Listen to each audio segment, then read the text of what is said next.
नमस्कार, Byju's exam prep IAS Hindi में आप सभी का स्वागत है और आज हम 30 मार्च के प्रमुख समाचारों पर आधारित कुछ प्रश्नों पर चर्चा करने वाले हैं। तो आइए शुरू करते हैं आज का डेली क्विज। यहाँ पर क्वेश्चन नंबर 1 है, भारत में गैंडों के संबंध में निम्नलिखित कथनों पर विचार कीजिए।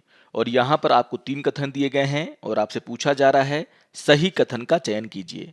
यहाँ पर पहला कथन है, इंडियन राइनो विजन यानी कि IRV 2020 को 2005 में प्रारंभ किया गया, जिसके तहत वर्ष 2020 तक भारतीय राज्य असम में फैले 7 संरक्षित क्षेत्रों में से एक सींग वाले राइनो की आबादी को 3000 से अधिक करने का प्रयास किया गया था।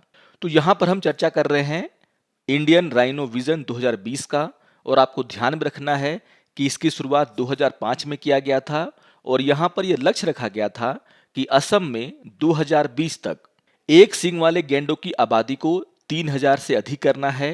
और यहाँ पर इसके लिए 7 संरक्षण क्षेत्र चुने गए थे, जिसमें काजीरंगा, पोबीतोरा, ओरंग नेशनल पार्क, मानस नेशनल पार्क, लाओ खोवा वन्य जीव अभ्यारण्य, बुराचापुरी वन्य जीव अभ्यारण्य और डिब्रू सेखोवा वन्य जीव अभ्यारण्य शामिल हैं।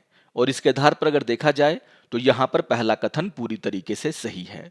आइए देख लेते हैं दूसरे कथन को। दूसरा कथन है, जंगल से जंगल हस्तांतरण IRV 2020 का एक अनिवार्य हिस्सा था, जिसमें राइनो को मानस नेशनल पार्क जैसे सघन राइनो आबादी वाले पार्कों से काजीरंगा नेशनल पार्क जैसे विरल राइनो पार्क में हस्तांतरित करना था। तो यहाँ पर आपको ध्यान में रखना है कि ये जो योजना बनाई गई थी उसमें ये योजना बनाई गई थी कि वैसे क्षेत्र जहाँ पर गैंडों की आबादी ज़्यादा है वहाँ से कुछ गैंडों को उन जगहों पर शिफ्ट करना है जहाँ पर इनकी आबादी कम है। यानी कि जंगल से जंगल जो हस्तांतरण है वह IRV 2020 का एक अनिवार्य हिस्सा था। लेकिन यहाँ पर जो स्टेटमेंट का दूसरा भाग जिसमें यह कहा गया है कि मानस नेशनल पार्क जैसे सघन राइनो आबादी वाले पार्क, आपको ध्यान में रखना है कि काजीरंगा नेशनल पार्क एक ऐसा पार्क है जहां पर गैंडों का सघन आबादी पाया जाता है और मानस नेशनल पार्क एक ऐसा पार्क है जहां पर गैंडों की विरल आबादी पाई जाती है।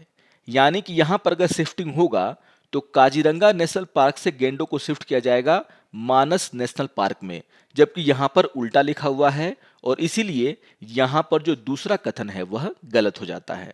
तो इसको आप लोग ध्यान से पढ़ेंगे। आइए देख लेते हैं तीसरे कथन को। तीसरा कथन है, 5 राइनो रेंज देश यानी कि भारत, भूटान, नेपाल, इंडोनेशिया और मलेशिया ने प्रजातियों के संरक्षण और संरक्षण संबंधी एशियाई राइनो 2019 नई दिल्ली घोषणा पर हस्ताक्षर किया था। तो यहाँ पर यह बात भी बिल्कुल सही है। यहाँ पर आपको ध्यान में रखना है कि राइनो रेंज के जो 5 देश हैं यानी कि जहाँ पर ये गेंडे पाए जाते हैं, जो हैं भारत, भूटान, नेपाल, इंडोनेशिया और मलेशिया, उन्होंने इन प्रजातियों के संरक्षण के लिए new Delhi declaration on Asian rhinos 2019 पर हस्ताक्षर किए हैं।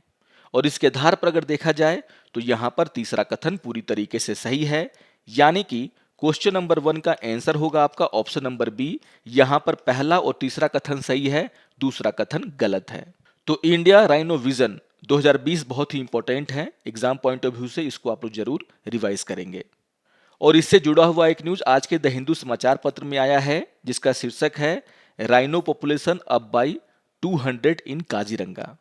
और यहाँ पर यह बताया गया है कि 2018 में जो सेंसस कराया गया था गैंडों का काजीरंगा में, वहां पर जो वन हॉर्न राइनो थे उनकी संख्या 2413 थी।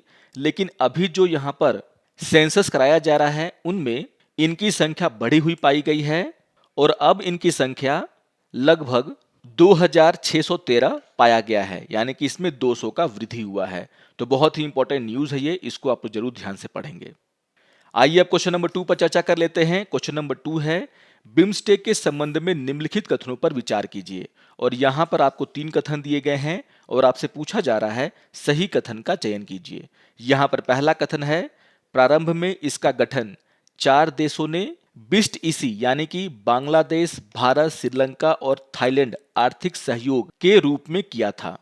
तो यहां पर यह बात पूरी तरीके से सही है। आप सभी को ध्यान में रखना है कि बिम्स्टेक बंगाल की खाड़ी के देशों पर केंद्रित एक क्षेत्रीय सहयोग मंच है और इसका गठन 1997 में बैंकॉक घोषणा के माध्यम से किया गया था और प्रारंभ में 4 देशों के द्वारा मिलकर के इसे बनाया गया था और वे देश थे बांग्लादेश, भारत, श्रीलंका, थाईलैंड।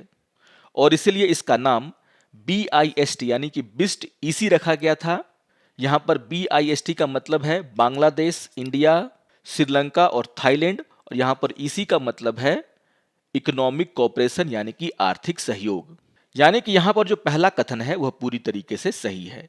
आइए देख लेते हैं दूसरे कथन को। दूसरा कथन है 1997 में म्यांमार को शामिल करने के बाद इसका नाम बदलकर BIMSTEC कर दिया गया। ये कथन भी पूरी तरीके से सही है। आपको ध्यान में रखना है कि वर्ष 1997 में जब म्यांमार इसमें शामिल हुआ तो यहाँ पर इसका नाम बदला गया और इसका नाम रखा गया बिम्स्ट ईसी। यहाँ पर M रिप्रेजेंट करता है म्यांमार को, यानी कि यहाँ पर जो दूसरा कथन है वो भी सही है।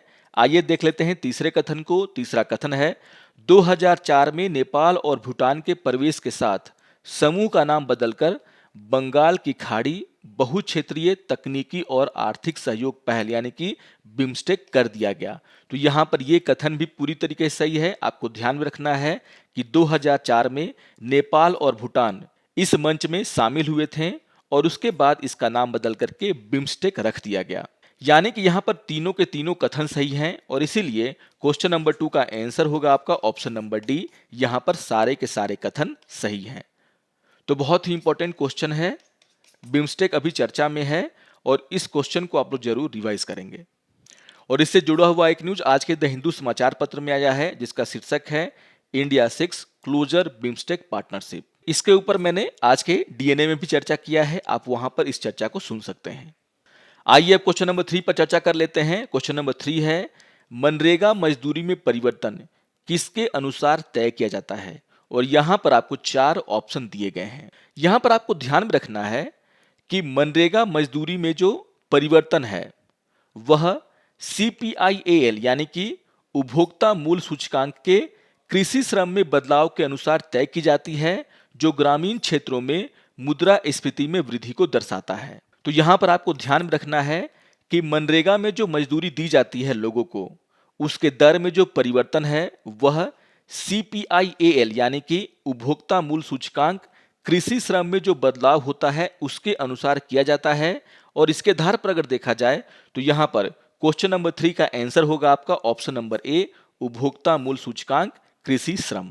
तो बहुत ही इंपॉर्टेंट क्वेश्चन है ये, इसके आंसर को आप लोग जरूर ध्यान में रखेंगे। और इससे जुड़ा हुआ एक न्यूज आज के द इंडियन एक्सप्रेस में आया है जहां पर यह कहा गया है कि सरकार के द्वारा जो मनरेगा के वेजेस हैं उनको रिवाइज किया गया है और यहां पर जो वेजेस बढ़ाए गए हैं उनमें यह कहा गया है कि लगभग 21 स्टेट ऐसे हैं जहां पर जो वेजेस में हाइक है वह 5% से कम है। तो ये बहुत ही इंपॉर्टेंट न्यूज है और यहां पर ये जो डेटा है जहां पर यह दिखाया गया है कि पिछले वर्ष की तुलना में कितना वेजेस में इंक्रीमेंट किया गया है, इसको आप लोग जरूर ध्यान से देखेंगे। आपको समझ में ये आएगा कि आखिर वे कौन कौन से राज्य हैं जहां पर ज्यादा मजदूरी में वृद्धि की गई है और वे कौन से राज्य हैं जहां पर मजदूरी में वृद्धि नहीं किया गया है। जैसे यहाँ पर आप मणिपुर को देख सकते हैं, वहां पर जो है वेजेस में कोई भी चेंजेस नहीं किए गए हैं। उसी तरीके से मिजोरम में, त्रिपुरा में, ये ऐसे राज्य हैं जहां पर कोई भी चेंजेस वेजेस में नहीं किया गया है। तो इस न्यूज को आप लोग जरूर ध्यान से पढ़ेंगे। आइए अब क्वेश्चन नंबर 4 पर चर्चा कर लेते हैं। क्वेश्चन नंबर 4 है सरिस्का टाइगर रिजर्व के संदर्भ में निम्नलिखित कथनों पर विचार कीजिए। और यहां पर आपको 3 कथन दिए गए हैं और आपसे पूछा जा रहा है सही कथन का चयन कीजिए। यहां पर पहला कथन है कंकरवाड़ी किला रिजर्व के केंद्र में स्थित है, जहां कहा जाता है कि मुगल बादशाह औरंगजेब ने अपने भाई दारा सिकोह को उत्तराधिकारी संघर्ष के दौरान इस किले में कैद कर लिया था। तो यहां पर यह कथन पूरी तरीके से सही है। आइए देख लेते हैं दूसरे कथन को। दूसरा कथन है रिजर्व में पांडवों से संबंधित पांडुपोल में भगवान हनुमान का एक प्रसिद्ध मंदिर भी है। तो यहां पर यह कथन भी पूरी तरीके से सही है। आइए देख लेते हैं तीसरे कथन को। तीसरा कथन है सरिस्का भारत में रॉयल बंगाल टाइगर्स को सफलतापूर्वक हस्तांतरित करने वाला पहला टाइगर रिजर्व है। तो यहां पर यह जो जानकारी है वो भी पूरी तरीके से सही है। यानी कि सरिस्का टाइगर रिजर्व के बारे में यहाँ पर जो भी 3 कथन दिए गए हैं वे सारे के सारे सही हैं और इसीलिए क्वेश्चन नंबर 4 का आंसर होगा आपका ऑप्शन नंबर डी। और इससे जुड़ा हुआ एक न्यूज आज के द हिंदू समाचार पत्र में आया है, जिसमें यह कहा गया है कि massive fire in Sariska tiger reserve, IAF choppers deployed. तो सरिस्का के जंगलों में आग लगी हुई है, जिनको बुझाने के लिए इंडियन एयरफोर्स की मदद ली जा रही है और इसी को आधार बना करके ये क्वेश्चन आपके सामने रखा गया था। आइए अब एक प्रीवियस ईयर क्वेश्चन पे चर्चा कर लेते हैं और ये क्वेश्चन 2020 में पूछा गया था। क्वेश्चन नंबर 5 है, भारत में न्यायपालिका को कार्यपालिका से अलग करने का आदेश किसके द्वारा दिया जाता है? और यहां पर आपको 4 ऑप्शन दिए गए हैं। यहां पर आपको ध्यान में रखना है कि अगर हम हमारे संविधान को पढ़ते हैं तो आप अनुच्छेद 50 में पाएंगे कि वहां पर यह कहा गया है कि राज्य की सार्वजनिक सेवाओं में न्यायपालिका को कार्यपालिका से अलग करने के प्रयास करने चाहिए। और आप सभी जानते हैं कि अनुच्छेद 50 जो है वह डीपीएसपी का हिस्सा है, यानी कि directive principle of state policy का। और इसके आधार पर अगर देखा जाए तो यहां पर क्वेश्चन नंबर 5 का आंसर होगा आपका ऑप्शन नंबर बी, राज्य के नीति निर्देशक सिद्धांत। तो याद रखिएगा क्वेश्चन नंबर 5 का आंसर है आपका ऑप्शन नंबर बी। आइए अब आज के तथ्य के ऊपर चर्चा कर लेते हैं और आज हम चर्चा करने वाले हैं असम मेघालय सीमा विवाद को लेकर के। इसको लेकर के मैंने आज के डीएनए में महत्वपूर्ण चर्चा की है। सारे जो इंपॉर्टेंट पॉइंट है वहां पर मैंने डिस्कस किए हैं और इसीलिए आप लोग जो है आज के डीएनए में इस टॉपिक के ऊपर जो चर्चा हुआ है उसको जरूर सुनेंगे। आप सभी को यह ध्यान में रखना है कि मेघालय और असम सरकार के द्वारा उनके बीच जो बॉर्डर डिस्प्यूट हैं उसको दूर करने के लिए एक समझौता किया गया है। ये समझौता क्या है इसको मैंने डीएनए में आज के चर्चा किया है, आप उसको जरूर वहां पर सुन लेंगे। और आपको ये ध्यान में रखना है कि ये 12 स्पॉट जहां पर इन दोनों राज्यों के बीच में डिस्प्यूट है, उनमें से 6 ऐसे स्पॉट हैं जिन पर कि अभी विवाद को खत्म करने को लेकर के यहां पर समझौता किया गया है। तो इसके डिटेल डिस्कशन को आप आज के डीएनए में सुन सकते हैं। आशा करता हूं कि आपको आज का ये डेली क्विज पसंद आया होगा। सारे क्वेश्चंस बहुत ही महत्वपूर्ण हैं, आप जरूर इनको रिवाइज कर लेंगे। और अगर आपको ये वीडियो अच्छा लगे तो आप जरूर इसे लाइक करें, शेयर करें और दूसरों को भी सब्सक्राइब करने के लिए प्रेरित करें। तो मिलते हैं डेली क्विज के अगले अंक में, तब तक के लिए नमस्कार और धन्यवाद।